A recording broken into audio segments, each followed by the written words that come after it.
안녕하세요 구독자 친구 여러분. 여러분에게 요리를 쉽게 알려드리는 남자 쿠키입니다. 자, 여러분은 덮밥이라는 음식을 알고 계신가요? 덮밥은 밥 위에 조리된 재료를 올려서 먹는 그런 음식인데요. 한국에도 제육덮밥, 오징어 덮밥, 여러가지 덮밥이 있지만 덮밥 하면 역시 일본의 덮밥이 가장 유명한데요. 일본의 덮밥은 장어로 만든 장어덮밥, 그리고 소고기를 불고기와 비슷한 조리법으로 만들어서 밥 위에 얹어 먹는 규동이라는 음식도 있습니다. 자, 그래서 오늘 할 요리는 여러분이 예상하실 수 있는 대로 덮밥을 요리할 건데요. 오늘 할 요리는 바로 닭고기를 이용한 오야코동이라는 음식입니다. 이 오야코동은 닭고기와 함께 아주 간단한 재료로 만들 수 있기 때문에 일본 가정식에서 빼놓을 수 없는 음식 중에 하나입니다. 실제로 일본 가정식 레스토랑에 가시면 아주 쉽게 찾아보실 수 있는 음식인데요. 아시아의 쌀 요리에 관심이 있으신 분들은 오늘 굉장히 흥미로우실 거라고 생각을 합니다. 자, 그럼 빨리 요리하러 갈까요? 렛츠 고!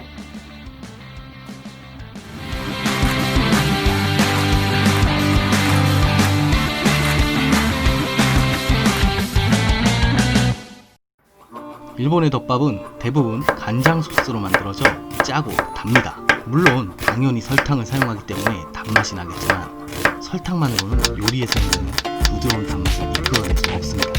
그래서 보통 요리에는 자연스러운 단맛을 추가하기 위해 양파를 사용합니다. 그래서 오늘 덮밥에는 양파를 좀 과하다 싶을 정도로 많이 사용할 겁니다. 그리고 또 다른 단맛을 위해 대파도 잘게 썰어 준비할 겁니다. 닭가슴살 120g입니다. 제가 직접 한 마리의 닭을 발굴했기 때문에 닭가슴살에 안심 부위가 함께 붙어 있습니다. 닭가슴살을 먹기 편하도록 0.8에서 1cm 정도의 두께로 잘라줍니다. 꼭 닭가슴살이 아니라도 괜찮아요. 닭다리살을 사용하는 사람도 많이 있습니다. 전분 2테이블스푼입니다. 슬라이스한 닭가슴살에 전분을 코팅해 줄 겁니다. 이렇게 하면 닭가슴살이 익으면서 수분이 밖으로 빠지지 않아 닭가슴살이 퍽퍽해지지 않습니다.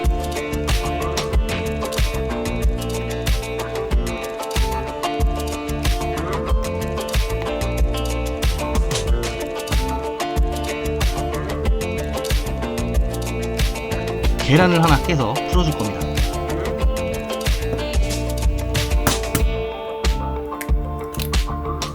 이렇게 계란 안에 불순물이 있으면 꼭 제거해주세요.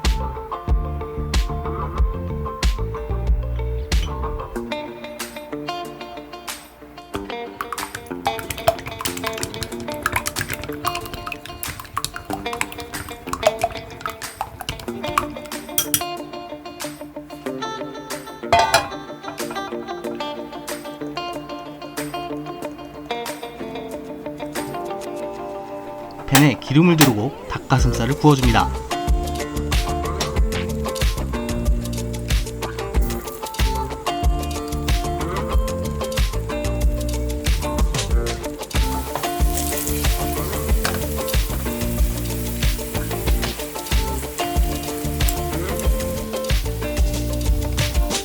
한쪽 면이 약간 노르스름해질 정도로 구워준 후 양파를 넣고 함께 구워줍니다. 양파가 반투명해질 때쯤이면 닭가슴살이 모두 익었을 겁니다. 양파가 반투명해지면 대파를 넣고 물 50ml를 넣습니다. 그리고 맛술 1테이블스푼, 간장 1테이블스푼, 설탕 1테이블스푼 넣고 끓입니다.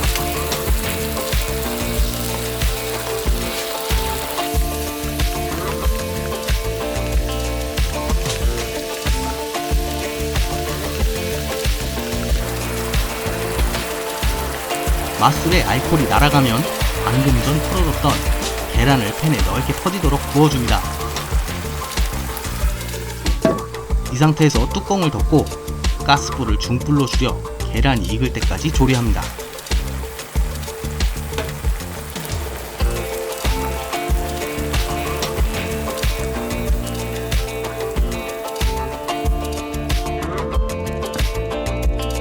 그릇에 잘 지어진 밥을 담고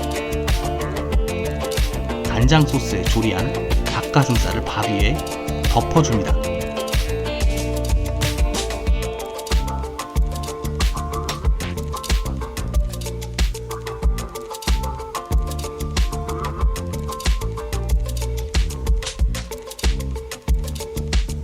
마지막으로 슬라이스해둔 대파나 파슬리를 뿌려 마무리합니다.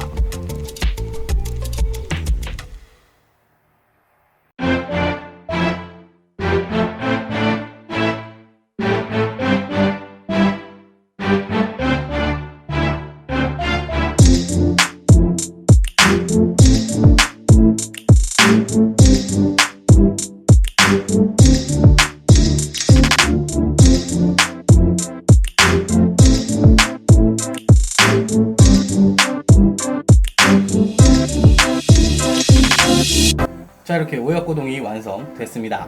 이 오약고동은 굉장히 재미있는 이름의 뜻이 있는데요. 바로 오야, 부모, 고, 자식 해서 부모와 자식을 덮밥으로 만들었다는 뜻입니다. 그 말뜻은 부모인 닭과 또 자식인 계란을 이용해서 음식을 만들었다는 의미인데요. 어떻게 보면 굉장히 잔인한 느낌의 네이밍 센스지만 뭐 또 어떻게 보면 굉장히 재미있는 네이밍 센스이기도 합니다. 자, 일단 한번 먹어볼게요.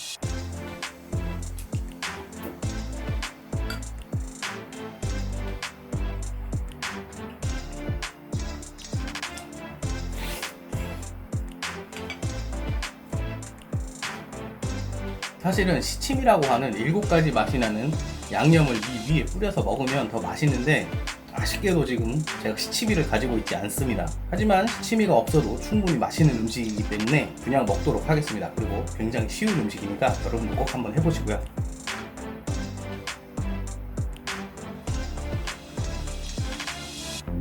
자, 이렇게 간단하게 일본의 덮밥 요리 중 하나인 오야코동을 만들어서 먹어봤습니다. 일본 덮밥 요리와 한국 덮밥 요리의 차이점을 좀 말씀을 드리자면, 한국 덮밥 요리는 따로 반찬으로 먹을 수 있는 그런 음식을 이용해서 밥 위에 올려 덮밥을 만들어 먹는 형식으로 많이 만들어 먹고요. 일본 같은 경우에 재료를 간장 소스와 함께 만들어서 이렇게 밥 위에 올려서 먹습니다. 한국 덮밥 같은 경우에는 덮밥 위에 올려진 요리를 굳이 밥과 함께 먹지 않고 따로 반찬으로 먹어도 충분히 맛있게 먹을 수 있지만, 일본 덮밥 요리 같은 경우에는 이렇게 밥 위에 올라가는 재료가 좀 짜다 보니까 가능하면 이렇게 밥과 함께 드셔야 합니다. 물론 밥과 함께 먹었을 때 시너지가 일어나면서 굉장히 맛이 있습니다. 한국의 덮밥 같은 경우에는 가끔 보면 재료와 밥의 맛이 이렇게 따로 노는 경우도 있는데요. 일본의 덮밥 같은 경우에는 덮밥을 생각하고 만든 요리다 보니까 밥과 함께 먹었을 때 굉장히 맛있는 시너지 효과가 납니다. 그렇다고 어느 쪽이 더 맛있다, 어느 쪽이 더 맛이 없다 이렇게 말하는 건 아니고요.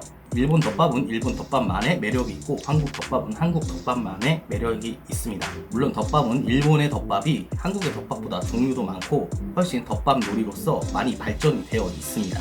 특히 그 덮밥들 중에 오야코동 같은 경우에는 굉장히 쉽고 재료도 조금 들어가기 때문에 여러분이 꼭 한번 해보셨으면 좋겠어요. 자, 그리고 제가 지난 영상에 Q&A를 진행을 하겠다고 여러분에게 말씀을 드렸는데 아직 질문이 많이 모이지가 않았습니다. 그렇기 때문에 질문 받는 시간을 조금 더 길게 잡아볼 생각이고요. 질문해 주시는 공간은 제 영상 하단에 코멘트 기능이나 또 여기 하단 설명란에 있는 페이스북 커뮤니티 또는 제 페이스북으로 개인적으로 질문을 해주시면 되겠습니다. 자, 한국은 두 번째 태풍이 올라오면서 조금 쌀쌀해졌습니다. 이제 여름이 다 끝난 것 같아요. 하지만 뭐 다른 나라 같은 경우에는 아직 더운 나라도 있고, 이 태풍이 지난 다음에도 이렇게 시원하리라는 보장은 없기 때문에 아직 여름이 완벽하게 끝난 건 아니겠죠. 아무리 날씨가 덥고 체력적으로 힘들어도 이렇게 맛있는 음식 드시고 기운 내시고요. 남은 여름도 건강하게 나시길 바라겠습니다. 오늘 영상은 여기까지 하겠습니다. 오늘도 시청해주셔서 감사드립니다. 저희 채널은 여러분의 관심과 사랑이 필요합니다. 영상이 즐겁거나 유익하셨다면 구독과 좋아요 버튼 꼭 눌러주시고 여러분의 친구와 SNS에 공유해주세요. 자, 그럼 다음에 또 봐요.